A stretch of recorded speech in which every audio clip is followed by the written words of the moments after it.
ఏమన్నారు, డ్రైన్లు ఏమన్నారు. నేను వేసిన రోడ్లు చెప్తాను. సారథిని యాదమల్లాడు గారి ఇంటి దగ్గర నుంచి సింగంపల్లి సనబాబు ఇంటికి సీసీ రోడ్డు వేసాం. అదేవిధంగా రేఖారావు ఇంటి దగ్గర నుంచి మల్లిబాబు ఇంటి వరకు సీసీ రోడ్డు వేసాం. అదేవిధంగా ఇక్కడ రీసెంట్ గా మన సావన రుసుకోని ఇంటి దగ్గర నుంచి డైరెక్టర్ ఏటిగా డ్రైవ్ వేసాం. అక్కడ ఒక మాడవ తప్ప కానీ ఉన్న రెండు పక్కన డ్రైవ్ వేసాం. అదేవిధంగా గుడికి మేము డ్రైవ్ వేసాం. అదేవిధంగా గొంపప్పల ఇంటి దగ్గర నుంచి లక్షల ఇంటి వరకు నేను డ్రైవ్ వేసాం. తర్వాత గుమ్మడి కుళ్ళారు ఇంటి దగ్గర నుంచి డైరెక్టర్ గా మర్రి నాగభూష్ ఇంటి వరకు నేను డ్రైవ్ వేసాను. ఎంత మీకు చేశాను కదా, ఏమీ చేయలేదని మీరు అడగలుగుతారో. ఎందుకు చేయలేదు? నేను డైరెక్టర్ గా చేశాను. అదేవిధంగా ఇదే స్కూల్ దగ్గర నుంచి డైరెక్టర్ గా మేము గ్రౌండ్ రోడ్ వేసాం. అదే ప్రసాద్ కూడా ఇంటి దగ్గర నుంచి మన భద్రనామ ఇంటి దగ్గర వరకు గ్రౌండ్ రోడ్ వేసాం. ఏమీ లేదు. ఇంతకంటే ముఖ్యమైనది ప్రతి ఒక్కరికి కావాల్సింది, ప్రతి పిల్ల కూడా ఈవేళ స్కూల్లో చదువుతుందంటే నాడు నేడు ఎంత బలంగా ఉందో మీకు అందరికీ తెలుసు. ఇదే ఎలిమెంటరీ స్కూల్ కి 44 లక్షలు తెచ్చి ఈ కార్యక్రమం చేసాం. మీకు తెలుసు 44 లక్షలు అంటే ఎంత సొమ్ము వచ్చింది. అదే మన హై స్కూల్ 1,56,000 1,56,00,000 నేను హై స్కూల్ కి తెచ్చాను. స్టార్టింగ్ లోని 44 లక్షలు తెచ్చాం. సెకండ్ టైం 80 లక్షలు సుమారు తెచ్చాం. మీకు ప్రహారీ గోడవని అక్కడ కార్యక్రమం చేసిన ప్రతి ఒక్కటి మీకు కనపడుతున్నాం. ఇంకోటి హై స్కూల్ దగ్గర వేసిన రోడ్డు ఎవరేసాం? మనం వేసాం. ఏటికి మరి ఇన్ని కార్యక్రమాలు చేశాం కదా.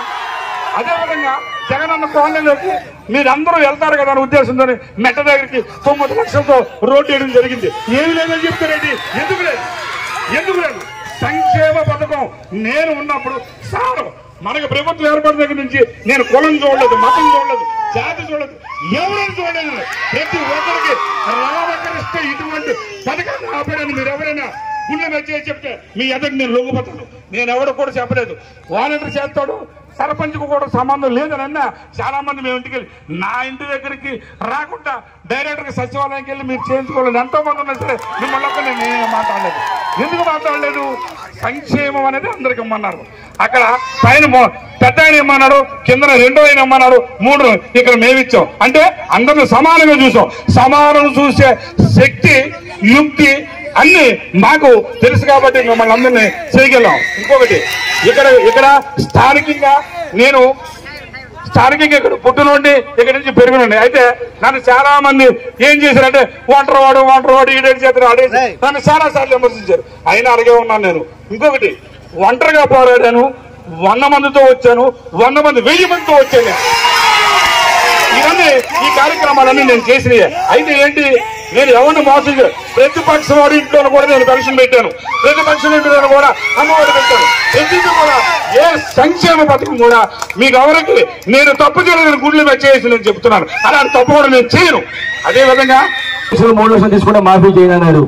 ఆ లక్ష్యాన్ని కూడా ఒకసారి ఎవరైనా 5 సార్లు ఇస్తామని చెప్పి మరి మోసం చేశాడు. ఇవన్నీ కూడా ఎన్నికల ముందు చెప్పలేదు చంద్రబాబు. ఎన్నికలు అయిపోయిన తర్వాత, ముఖ్యమంత్రి అయిపోయిన తర్వాత లేని పని ఆంక్షలు పెట్టి ఆనాడు రైతాంగాన్ని మోసం చేసిన చరిత్ర చంద్రబాబు నాయుడు మీ అందరూ కూడా గుర్తు చేయడం జరుగుతుంది. అదే మహిళలు చాలా మంది మహిళల గురించి కూడా చెప్పారు. డ్వాక్రా మహిళల బృందాలు 8 లక్షలు సరే, పేర్లు 100 ఉన్నా సరే, ప్రతి ఓటర్ కూడా ఫ్యాన్ గుర్తు ఎక్కడుందో వేదిక మరీ గుర్తేస్తారని సంగతి ప్రతి ఒక్కరికి కూడా తెలియపరచడం జరుగుతుంది. అయిన బదులు కూడా చెప్పేవారు నాకు 67 సంవత్సరాలు వచ్చేసి